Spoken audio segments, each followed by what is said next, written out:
a pop for me Christmas. See that? Na na na na na na na na na na na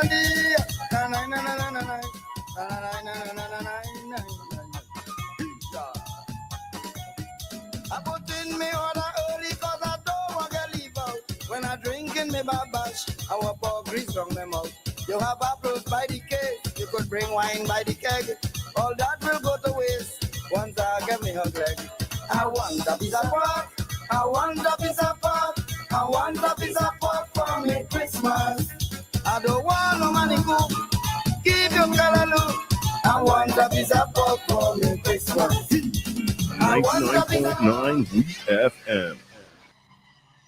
WhatsApp us or call us at 457-9997.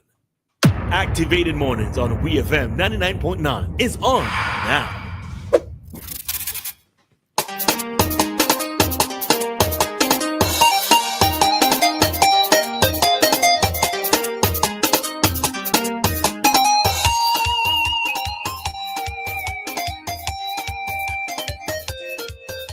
All right, so it is Monday, the 23rd of December, and my cousin Felicia Samuel is celebrating her birthday today. So happy birthday, cousin Fifi.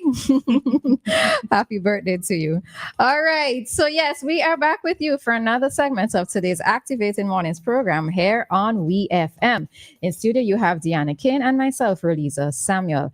And at this time, we are expecting a call from Mr. Kingsley DeFreitas.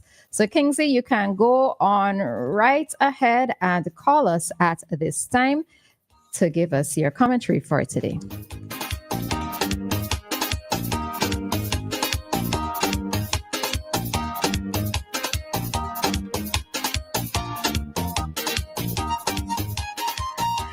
All right, so not sure if we're going to hear from Kingsley today, so we'll proceed with our topic at this time. Yeah, now before we go into that topic, that container, listen, we didn't talk about that container, but Roleza, my fare gone up. I don't even know. I have to go to town and I don't know how I'm going because I plan to walk, because... I plan to walk? You mean you walk into town? Yes, this container still on the road. How are you reaching town? Yeah, shortcut somewhere? No. Okay. Listen, I cannot. All right, so let's tell listeners what you're speaking about. For those who may not know. So a container, slipped off of the truck in Camden Park over the weekend, right? So the container itself came off of the truck and its container separated in the road. And if you've been listening for a while, you know how I feel about container trucks. You know a lot of these container truck drivers, they do not drive with sense because they drive very carelessly, carrying this kind of thing on their back. And now this has happened, and the fare that was in me has multiplied by about 200, let's say. And yes, my challenge with this is that it's not the first time, it's not the second time. I think that this is the third incident that I'm hearing of this within the last couple of months. And it makes me wonder, is it that the containers are not being safely secured to wherever it is supposed to be safely secured? I don't know any parts of trucks, right? I don't know any parts of trailer trucks, so I can't call the names, right? But is it a case where they're not being safely secured and double checked before moving off? Is it also a case of, as Dianna mentioned, that the container trailer drivers, are they not taking their time? Because what we would have noticed with that particular incident is as it was approaching a corner. All right. So it makes me wonder. I mean, the thing of it is that, God forbid, every time I see one of them, it's like a scene out of Final Destination, because you just never know what could go wrong. But the thing of it is that whether you are driving, Dianna, whether you are in a vehicle or whether you're standing by the side of the road, everybody gets scared when they see trailer. And I thank God I'm not a driver yet. No, but even let me tell you, I might just come out and just leave that vehicle right there. That's me. That's that's how afraid I am. And then you get and then you're judged. always meeting them in corners. Always I meet them there. But let me tell you, it's not that easy either. Let me tell you where it is, especially it's fearful. When you are, let's say if you're around Gibson, not Gibson Corner, Hospital Corner, and a trail is coming around there, right? And I'm talking and standing by the side of the road. You see also by between Carrez and the market, that crossing right there where they have to bend the corner, come around. I am telling you, that's where the fair sex is, all right?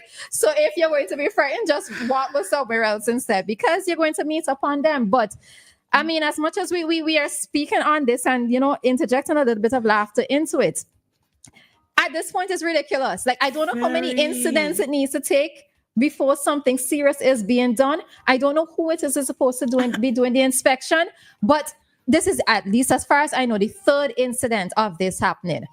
What could possibly happen if there is a fourth? I don't want to call anything on it, but we have to do better than this. And it's the fact that a lot of them don't take their time with these things. They don't, and they've been doing this for years. And it's clearly new drivers are coming and then joining the ones of them doing the same thing, because it's not the same driver for all these years. There's new people coming in and doing the same. All right, somebody said like it didn't have any shoe. I guess that's the name of the thing. It doesn't have any shoes to hold the container on the bed. I'm guessing that's the term for that thing there. Well, but we know the parts of the vehicle, but them supposed to know the parts, and before moving off, you're supposed to double check, right? With something as serious and as big as the load that you're carrying, you're supposed to double check. Honestly, I know that some of these sales truck, they usually have at the back, am I a good driver, or how is my driving, and a number to call. Maybe they need to have some of these. Somebody said they need to have them deliver a special time. I've heard a lot of people say that they should probably walk in the night when there's less traffic on the road, but I don't know. I don't know. Yeah, I mean, I kind of agree with them working in the night instead when it's not as busy.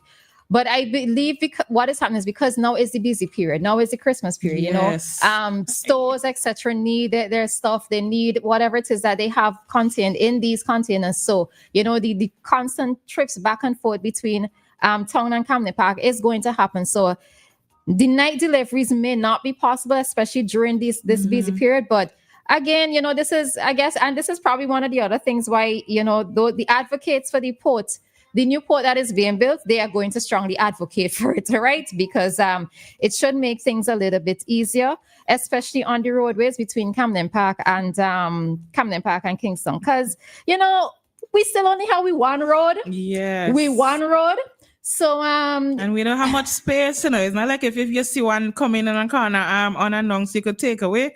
Most of our roads dug out to the hills, so it's either you go into the cliff or over the cliff, into the bank or over the cliff for a lot of these roads, man. And not just that, it's also the fact that we don't have another road that we can use. If the containers are using the main road, we don't have another road that we can use as an alternate, So the one road scene where everybody stuck behind a container is another story, But I mean, container drivers, y'all need to do better than that, because it's ridiculous, right? It's ridiculous at this point in time, and God has only give us so many chances, eh? God and fate does only give us so much chances. So let we not test fate at this point in time. I'm not even saying testing God, but let's not test fate. So y'all buck up and do better for me, please. All right. See, when I go tongue today, I ain't going tongue again for the rest of the month.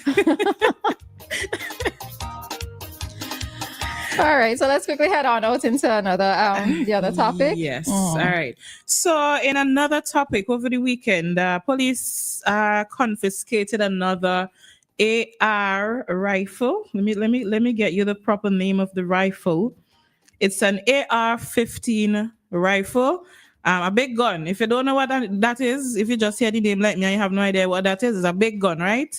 And the page decided not to load, so I can read the thing for you. But they confiscated another rifle. Now, a young man, not too long ago, received... Okay, so before we go on to that, let's do the... Okay. So police who intercepted 4 men with an unlicensed pistol in a vehicle in Glen on Wednesday night found an AR-15 rifle with over 90 rounds of ammunition in one of their homes.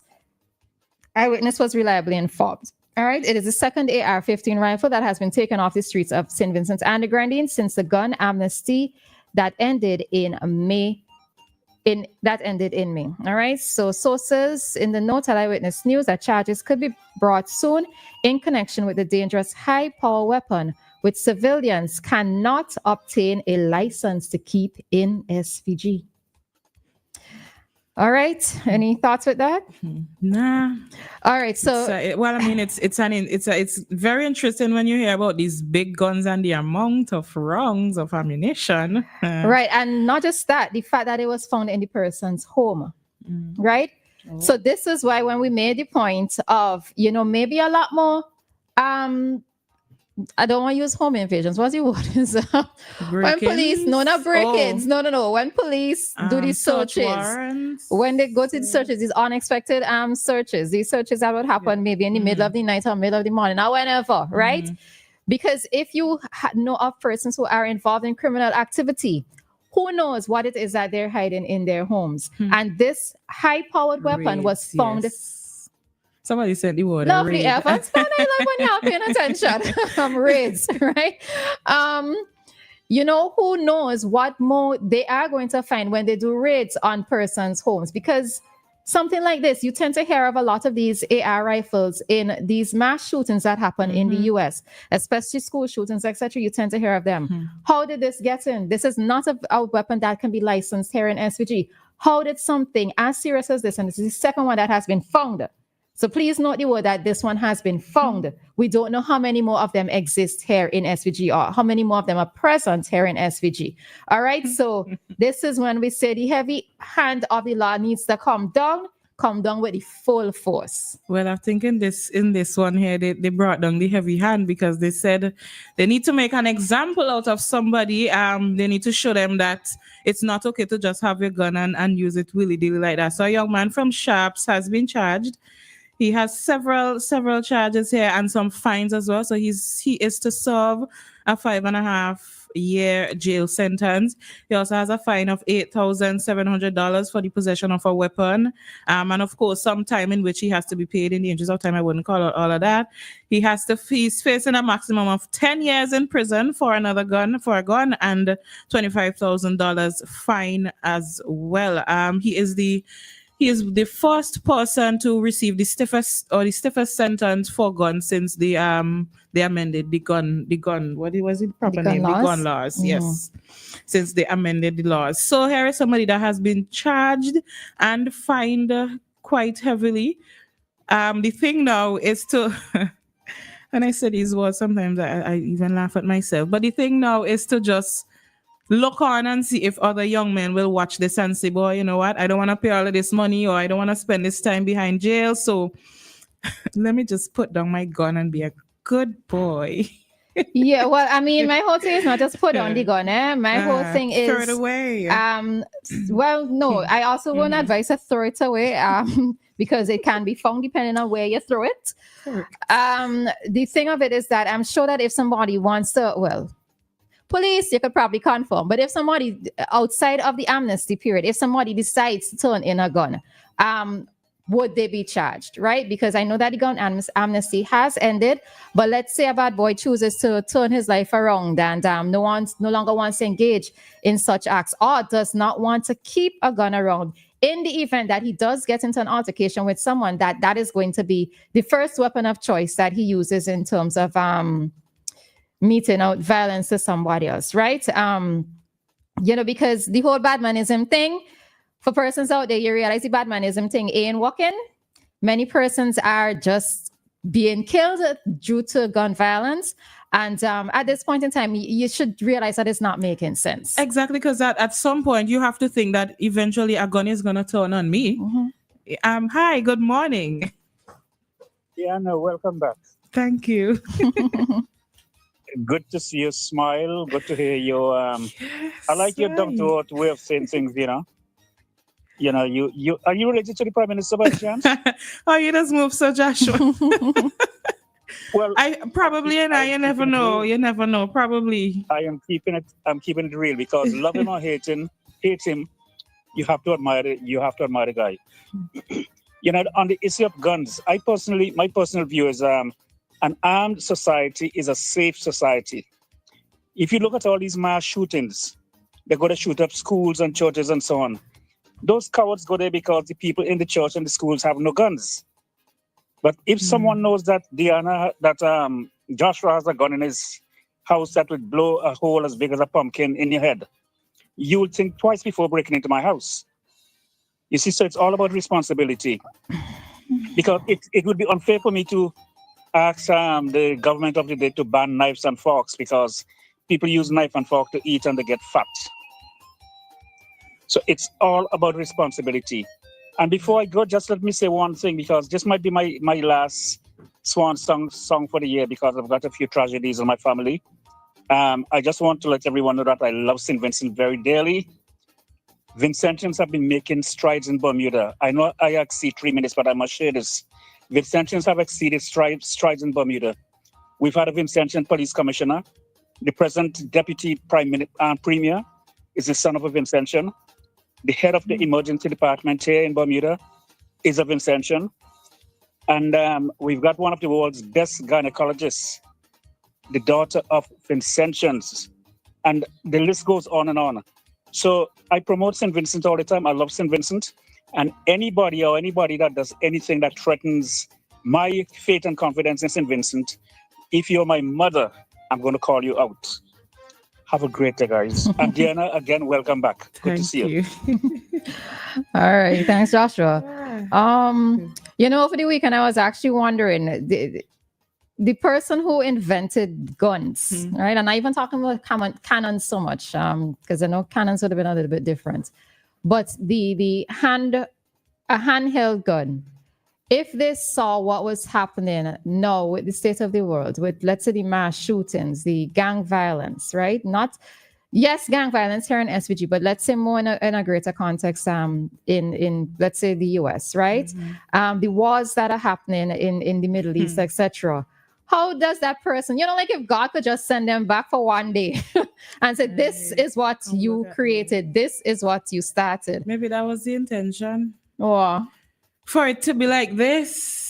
Well, that's the other thing. I mean, somebody might then turn around and say, well, why God didn't put a hand in stopping it if he started in advance. And then, of course, then we're going to hear this discussion about God giving man the willpower. And willpower is what it is that you're supposed to use to know whether to do the right or the wrong thing, right? But that was just me thinking aloud. Anyhow, so before we head on out, so there was a meeting last week in which Prime Minister Mia-Mo Motley of Barbados was present, and she's saying that she's calling for a greater collaboration among the 18 countries signed to the Alliance for Security, Justice and Development as the crime rate continues to increase across the region. She says the efforts of one country fighting a battle on crime or on the illicit flow of guns or the illicit flow of money will never work. What is required is a level of cooperation and alliance, which we have come here today to settle, and that the Caribbean chapter will emerge from here is consistent with the decisions of the CARICOM heads of government 3 weeks ago. All right. So I was reading that piece from Loop News. So it is a problem that we are seeing within many countries within the Caribbean. And of course, yes, it is that different countries are going to find various methods to try to handle the crime situation here, right, within the region. But at this point in time, it has to be a collaborative effort in order to stem the flow of guns, in order to get a better handle on this crime situation, especially gun-related crime situation here. And we know that last week, a gun intelligence unit was established here in SVG. So we're going to see what fruits develop from those. How intelligent is the intelligent unit? Intelligence. No, but the thing of it is that the intelligence also has to feed off of citizens, right? Because remember, in order for police to know what is happening, yes, they can try as much as possible to have their ears on the ground. But this is why we always say that crime is a collaborative effort, right? It's a collaboration between the citizens of the country and the police. No, I was just saying we're gonna see how intelligent is the gun intelligence unit. People don't think I'm speaking academically or trying to say that the people not academically. Please, that's not what I'm trying to say. So in order for them to get intelligence, it means that citizens have to come forward with information. All right. So that's the intelligence part of it. Yeah. So before we go, this call from Prime Minister Motley for collaboration. I think there are other persons who've made the call as well. And it's so interesting to know that now is when persons are really looking and saying, oh, you know what, human beings are so selfish that it is at this point that people are sitting down and saying, but wait, you know, we should really collaborate to help this issue. They should have thought of that so long ago. Maybe they did, maybe they did, but now that it's at a point where it's maybe to the point of being ridiculous in many countries, that they're stepping up the efforts. It's been ridiculous a long time. All right. So before we jump on out, I just want to say good morning to Jocelyn and to George and of course to Evans there on the live. All right. So we are going to head on out of this segment for the activating mornings at this time. Time here in SVG, it is 8:06 and our time check came to you with the compliments of New Haven Funeral